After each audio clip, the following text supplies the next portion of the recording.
Look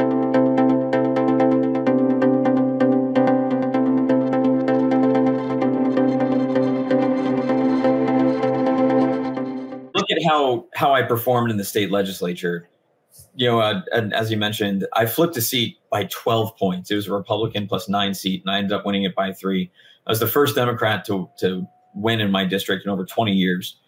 And I think I was also the winning candidate in a competitive race with the lowest fundraising total of any candidate. We did this fully grassroots. I was only working for the constituents and the voters of House District 59 when I was in the legislature. And I don't see that changing. It worked out pretty well for me when I was a member of the legislature. And even if you look at the people who gave to my campaign, yeah, I took votes that was against their interest if it was in the greater interest of the whole district. I did 8 years in the United States Navy. I did a combat tour in Iraq. If you ask around in Tallahassee, I have a reputation of having one of the best senses of integrity and honesty. And I see that going forward. The current CFO, if you look at who's contributed to his campaign, it's insurance companies, it's developers, it's people that he's been overwhelmingly stacking the deck for at the cost of every Floridian. So we do need somebody who's on consumer side. They've done about 1,800 investigations on insurance fraud in Florida, which, by the way, they've only made 14 arrests. So that ratio is a little off. But every one of those investigations was handed to them by what's called an SIU, or Special Investigative Unit of insurance companies. So it's insurance companies saying, here, go prosecute these people. There hasn't been a single investigation against an insurance company. Like, we need some balance here, and he's really just going, instead of being accountable to the voters like he should be, he's just doing whatever Ron DeSantis tells him to. And that's not how the cabinet is supposed to be built. It's an independent office. There is no question. People need to understand that. People don't understand that. There's definitely, regardless of whether people overstate the obvious regarding DeSantis's reign as governor of Florida, if there's one thing that that cannot be in dispute, is that he is the boss, and everyone basically does what he says. There is no independent leader, if you will, within the party structure in the GOP in Florida. The buck stops with Ron every single time. And so as a result, and knowing that his ambitions are not to just be the governor of Florida, but to go to the very top, that is causing a huge problem, as we had discussed when we met. One of the biggest problems facing Floridians today is the housing crisis. It is unbelievably expensive to live in this state, whether it is to buy or to rent. And so under the purview of the CFO, how much do you cover that particular part of our economy, and what overall are the most important points for someone to know about the CFO and what you would be responsible for? So one of the big things, I just briefly mentioned it, is the CFO is the head of the Office of Insurance Regulation. We've all seen our rents go up, like you just said. We've all seen our property insurance go up. We're in a property insurance crisis. We've had another company leave Florida this week, and there's been 6 just this year. We've seen this property insurance crisis coming down the pike for 5 years. The current CFO has had a chance to do something about it, but instead he's just taken insurance company and lobbyists' money and given them everything they wanted. Somebody made a really good analogy to me. Like if you let a little kid out into a candy store and say, just go wild, they're going to eat so much and do whatever they want until they become sick. And our current insurance industry has gotten everything they've wanted for so long. They've gotten a rubber stamp from the insurance commissioner for so long that our industry has become sick. We need some balance.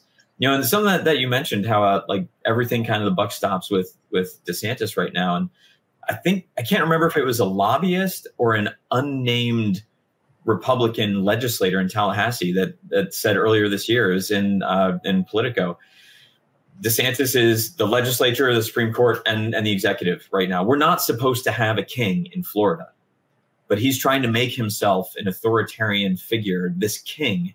And you saw it with congressional redistricting when he vetoed a relatively fair map and bullied the legislature by holding the budget over their heads and a line item veto of any of their projects until the legislature did exactly what he wanted. They abdicated their responsibility. And in a state that in 2018 was out of 8.5 million votes was decided by 10,033 votes. So it's less than a sneeze politically. It's 50.01% to 49.99%. He made a congressional map that's 20 to 8 Republican and eliminated 2 minority seats. It's unconstitutional. It's in the courts. I know the lines are going to be redrawn, but if you look at some of the laws that have been passed that have been overturned by the courts, and I've even spoken to Republican legislators, they say, you know what, let the courts figure it out. We don't care about the constitutionality, which is the exact wrong answer. They are failing the people of Florida.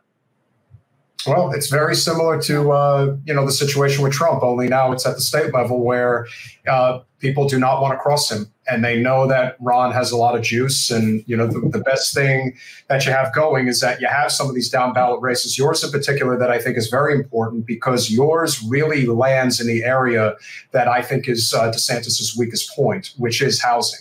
I think it is something that is a very significant problem. Orlando, a young gentleman by the name of Austin Valley. You remember the name of the organization? Oh, it's like Yes in My Backyard or something, because it's like YIMBY. YIMBY. Yeah. Yes in My Backyard. They have done a fantastic job. Yeah. And of course, with Maxwell Frost going to Congress, and of course, goes without saying, and Escamani is probably our favorite state legislator. Really does an amazing job. That hurts me. When I was the state rep, I wasn't your favorite. You're killing me, Smalls. You're not there now. Come on now. You're looking for that good sympathy. This is spear right to my heart. And they've really done, and they have Carlos Guillermo Smith, and our good friend down here, Chevron Jones, who's done a really good job in the state Senate. These issues. All 3 of those, by the way, have endorsed me for CFO. We all served together in the legislature. I think we'll endorse Adam for of course. CFO. So there you go. You can take our ad, and you can take that as well. For whatever that is worth. Viewers will see tonight. Make sure, and while we're talking, because usually we wait to the end, we'll do it now. What is your website so people can check you out and potentially sign up to volunteer, phone bank, text bank, Canvas, and of course donate? What is that website? It's really easy. It's adamforflorida.com. Adam, F-O-R, Florida.com. I went to University of Michigan. I was in the Navy, so all my stuff is maize and blue. Ooh, go Wolverines. So there's a big yellow donate button right up there at the top. And there's actually something else that you mentioned about some of this. Oh, yeah, there's my website. About some of this political intimidation that you've been talking about with Ron DeSantis up at the top. I've spoken to a lot of Republicans, a lot of people in the law world, a lot of people in the insurance world, a lot of adjusters who are supporting me, who are going to vote for me, but they said, I'm afraid to donate to you because if Jimmy Patronis or Ron DeSantis sees my name on your donor list, there will be political retribution. That's beyond un-American, punishing somebody for their political opinion. What the hell are we doing? But I've gotten that. We went through that. We deal with that on a regular basis in Broward. He knows. We talked about it. Yeah. I'm from Hillsborough. Andrew Warren and I are good friends. So I know exactly what you're talking about. But it really goes. I think you've really hit the nail on the head, which again is the biggest issue that we fight for here in South Florida. And obviously the issue is huge within both political parties. One may be a little worse, but at the end of the day, corporate special interest money engulfing our political system is the issue of the day. Running a grassroots campaign is really where it's at. And you're living proof that it works. You ran a grassroots campaign and you flipped a red district that is considered comfortably red. And so being able to do that, to me, speaks more to, I am not bought and paid for by the machine. I am going to adhere to the will of the people. And even you said you had to take some votes and not everybody agreed with, but it's votes on behalf of your constituency. And you've always pointed out that you're representing your people. You're representing your people. It's not about you. Yeah. But now you're running. You're not supposed to represent just the people who voted for you. You're not supposed to represent just your party. You're supposed to represent everybody in the district. And a lot of the legislators and the people in the cabinet have forgotten that part, and you can see it in the actions that they're taking. And part of that grassroots, that's why I'm partnering with people like Senator Chev Jones and Rep. Carlos Guillermo Smith and Rep. Anna Escamani and dozens of other down ballot candidates, so we can leverage and amplify our grassroots power across the entire state to help not just those local candidates, but the statewide candidates as well. So it's part of the coordinating campaign that we've been coordinating from the CFO role with local candidates that we have relationships with, close to 100 across the state. So whenever we go out, we have their information if we're in their district. And whenever they go out, they have my information in their district. And now we're opening it up to the other statewide candidates now that the primary is over. Thanks for watching.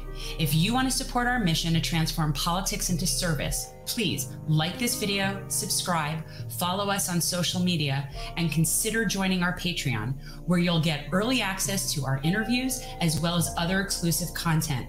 Links are in the description. Peace out.